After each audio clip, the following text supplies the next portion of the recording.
एक टीचर के रूप में मैं आपको इस सफर पर ले चलूंगा जहां हम मिशन संविधान के हर पड़ाव को बारीकी से समझेंगे। चलिए शुरू करते हैं। हेलो दोस्तों, क्या आप जानते हैं कि भारत कैसे चलता है? जैसे हर खेल के कुछ नियम होते हैं, वैसे ही हमारे देश की भी एक रूल बुक है। आज हम इसी के बनने की अद्भुत कहानी को समझेंगे। ये नोट्स आपकी परीक्षा के लिए बहुत जरूरी हैं, इसलिए ध्यान से सुनिएगा। हम एक टाइमलाइन के जरिए देखेंगे कि एक छोटे से विचार से लेकर अंतिम दस्तावेज बनने तक क्या-क्या हुआ। सबसे पहले बात करते हैं कि ये विचार आया कहां से। साल 1924 में स्वराज पार्टी ने पहली बार एक संविधान सभा यानी कॉन्स्टिट्यूएंट असेंबली का सुझाव दिया था। उनका लक्ष्य बहुत साफ था, एक ऐसी सभा हो जिसमें सिर्फ भारतीय हों और वो भारत के लिए कानून बनाए। सालों बाद ब्रिटिश सरकार ने कैबिनेट मिशन प्लान के जरिए इस मांग को मान लिया। अब टीम इंडिया की तैयारी शुरू हुई।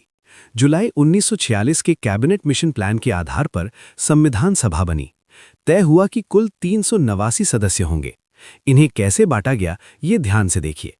292 सदस्य ब्रिटिश प्रांतों से थे, 93 सदस्य देशी रियासतों यानी राजा रजवाड़ों से थे, 4 सदस्य चीफ कमिश्नर क्षेत्रों से थे। 9 दिसंबर 1946 ये ऐतिहासिक दिन था जब संविधान सभा की पहली बैठक दिल्ली में हुई। उस समय सबसे बुजुर्ग सदस्य डॉक्टर सच्चिदानंद सिन्हा को अस्थायी अध्यक्ष चुना गया। लेकिन एक पेंच था, मुस्लिम लीग ने इस बैठक का बहिष्कार कर दिया क्योंकि उन्हें एक अलग देश पाकिस्तान चाहिए था। ठीक 2 दिन बाद 11 दिसंबर 1946 को डॉक्टर राजेंद्र प्रसाद को स्थायी अध्यक्ष चुन लिया गया। फिर 13 दिसंबर को जवाहरलाल नेहरू ने उद्देश्य प्रस्ताव पेश किया। यही वो नींव थी जिस पर हमारे संविधान के मूल्य खड़े हैं। इस प्रस्ताव को 22 जनवरी 1947 को स्वीकार किया गया।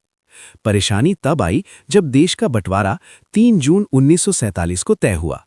इसके बाद संविधान सभा का पुनर्गठन करना पड़ा। अब सदस्यों की संख्या 389 से घटकर 299 रह गई। इसमें 229 ब्रिटिश प्रांतों से और 70 देशी रियासतों से थे। याद रखिएगा, हैदराबाद रियासत ने इसमें भाग नहीं लिया था। अब बारी थी असली ड्राफ्ट तैयार करने की। इसके लिए बनी सबसे महत्वपूर्ण समिति, प्रारूप समिति, जिसका गठन 29 अगस्त 1947 को हुआ। इसके अध्यक्ष थे डॉक्टर भीमराव अंबेडकर, जिन्हें हम भारतीय संविधान का जनक भी कहते हैं। अंबेडकर साहब अकेले नहीं थे, उनके साथ 6 और दिग्गज सदस्य थे। इस 7 सदस्यीय टीम में एन गोपालस्वामी अयंगर, अल्लादी कृष्णस्वामी अय्यर, के.एम. मुंशी और सैयद मोहम्मद सादुल्ला जैसे नाम शामिल थे।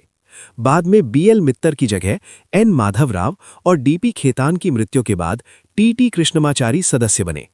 सिर्फ प्रारूप समिति ही नहीं, और भी कई समितियां अपना काम कर रही थीं, जैसे संचालन समिति डॉक्टर राजेंद्र प्रसाद, संघ शक्ति समिति जवाहरलाल नेहरू, प्रांतीय संविधान और मौलिक अधिकार समितियां सरदार वल्लभ भाई पटेल। छात्रों, ये बात गर्व करने वाली है कि हमारी संविधान सभा में 15 महिला सदस्य भी थीं। सरोजिनी नायडू, सुचेता कृपलानी और विजय लक्ष्मी पंडित जैसी महिलाओं ने हमारे अधिकारों को गढ़ने में बहुत बड़ी भूमिका निभाई। ये काम कोई छोटा मोटा नहीं था, ये एक मैराथन की तरह था। पूरे ड्राफ्ट पर 3 बार वाचन यानी चर्चा हुई। सबसे लंबा दूसरा वाचन था जो लगभग 1 साल चला। अंततः 26 नवंबर 1949 को संविधान सभा ने ड्राफ्ट को पारित कर दिया। आइए कुछ दिलचस्प आंकड़ों पर नजर डालते हैं। संविधान बनाने में कुल 2 साल 11 महीने और 18 दिन लगे थे।